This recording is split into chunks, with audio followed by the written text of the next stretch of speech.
Hello and welcome back to How to Start a Game Company.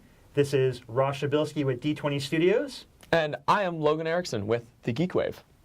Excellent. Good morning, everybody. So we have an exciting episode today. We're going to kind of find more what the goal of this TV show will, of what this video series will be. So I like TV show. TV show. We get to go. Okay. So I like to say I'm on a TV show. That's kind of. I like that's it. Exciting. That's good. That's good. So once again, we have this is going to be something that's kind of it's done through student media in partnership with D20 Studios and Ross here. And our goal is we're not trying to reteach what the EAE program is teaching. Yeah. We're trying to kind of give that, and I think you said it, I couldn't say it better than you, but kind of that, the more of the business side, the things that maybe you don't think of when making a game. Absolutely, yeah. So I kind of want to speak a few things, but Logan and I were kind of chatting in the background about this thing, and the EAE program is absolutely fantastic. It gives people a chance to really understand all of the intricacies of game development. I was just talking with another student about how they go through the process of exploration, letting the students try all the different parts of the game development process to discover whether their talents are as an animator, an artist, a programmer, an engineer. And then they put the students together and they do these real-world style projects where they actually go through the process of making games. It's fantastic. Yeah. So to kind of speak to the How to Start a Game Company channel, what we're trying to do is offer some, I guess, unique outsider perspectives from the sense of kind of what it's like to be in both the AAA game development world, as well as if you're going at this as an indie developer and you want to take your passion for making games to the next level and make a successful, sustainable business out of it. Yeah, monetize and make it something that you can continue to do for hopefully to infinity and beyond, right? Heck yeah. Buzz Lightyear style. So, Ross, you have been you're right now currently working on a game. That's right. And you have, spent time at EA. When do you start this competitive analysis process? So, this is kind of speaking to early game development process. I know here at the EAE, the students are engaged right now in making their prototypes, building things. I want us to take a moment to look at the subtle things you want to be thinking about on the business side to take your game concept far-reaching into the future, right? Yes. And the competitive analysis is something that is really key at the early stage when you first start coming up with your game concepts.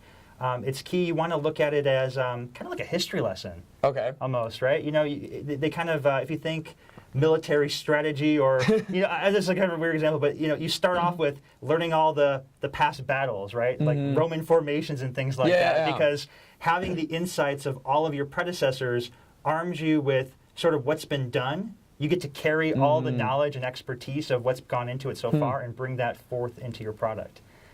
Wow, that's really cool. So it's pretty much looking at the past, learning from it, and applying that to the future. Absolutely. Okay. What specifically, like when looking at games, what's the type of thing, what do you look for? Are you looking for like games that are really good reviews? Are you looking for games that have huge player bases? Like how do you kind of judge what is a good game? Where do you start? Yeah. Right? Well, I would, so take the concept you're building, right? I guess that's kind of the starting point. You want to think, what type of game are you building? Is it an FPS? Is it a turn-based strategy? Are you making a platformer style game? Whatever kind of best symbolizes the type of game that you envision your team creating, kind of look to those motivations, right? Why am I creating this thing? What is the goal I want to have for it? And then start to identify other examples of companies that have created similar games, right? And good places to start, absolutely, game review sites, find competitor products, look at the type of market space you're targeting, right? So this will kind of help gear you on where to be looking at competitors. If you're building a console release, obviously you want to look at common Xbox, PlayStation titles, you go and search for them. If you're looking at mobile games, the App Store, especially the top grossing, top downloaded games, you can sub-search within these markets by very specific parameters. So look for keywords, right? If I'm building like in my case, fantasy, turn-based, tactical card game, right? You just type all those words in there and see what comes up, and then take a look at what games are out there. Then, look at things like number of downloads, what was successful, right? There's a various number of fronts from which to look at it. I mean, one sense is you've got the business side. What games did well financially? Great resources for this are things like, let's say you're on Steam, Steam Spy. You can get insider analytics on marketable downloads, projected sales estimates, what type of money these games were making when they launched, how successful they were. You've got the marketing aspect of it.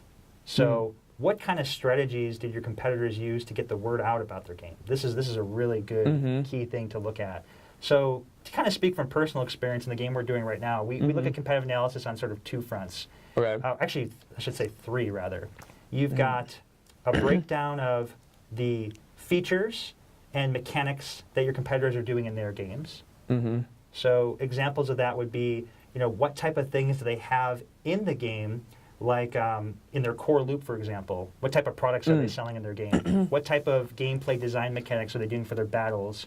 Do they have skip features in the battles? Do they have autoplay? Do they have abilities to use power-ups within the game, or their consumables? These type of things, and kind of look at the patterns for why they did these things. Kind of going along that, what types of things are they monetizing within that gameplay? And then also, so gameplay design, monetization, and then their marketing strategy. What type of things were they doing unique in their campaigns? Were they posting on Twitter? Did they have a Facebook? Were they using Reddit? And we're kind of looking at the broad spectrum, trying to understand how did these games get the word out there to reach their target audience in the first place. That's a really good key starting point. Yeah, that's fantastic. So it's very much about looking at it on a game-to-game basis, kind of picking out the details. And I assume when you're working on your game, are you very much, you're probably picking bits and pieces, trying to think like, what did this game do right? And then you want kind of that, taking that, having that inspire you to then improve yours. Yeah, absolutely. You want to take and look at the things they did well and try to exemplify that. One word of caution, I would suggest, and this is something I was kind of imparted by another great producer, former game producer Jeff Peters, says when you take and look at the features of games, you don't want to just take and piecemeal things. Okay. There's a real harmony that goes into how they constructed various things together. Yeah. And one of the mistakes you can make is thinking about it as an a la carte menu where, I'll take this piece here, I'll take this piece here. These are the strong points. I put them all together, and everyone likes peanut butter, everyone likes jelly, everyone likes tuna fish sandwiches. But they don't combine. They don't combine together, right? There's a very specific thing. So you want it to be cohesive. Cohesive is key. I like it. Yeah. Wonderful. Yeah. Well, good deal. Do you have any last ending thoughts on competitive analysis? Yes. Go deep with your analysis. Okay. Really dive into the features, get a good breakdown, track and compare, make a spreadsheet of this stuff. Oh, interesting. And then as you go through the process of pitching your game, really look at and compare those things so you can kind of see how your game stacks up in relation. Yeah. Well, good deal. Well, thank you so much, lovely viewers, for viewing, and otherwise. Yeah, this has been Ross Przybylski. It's another wonderful day in Utah. And it's Logan. Geek out.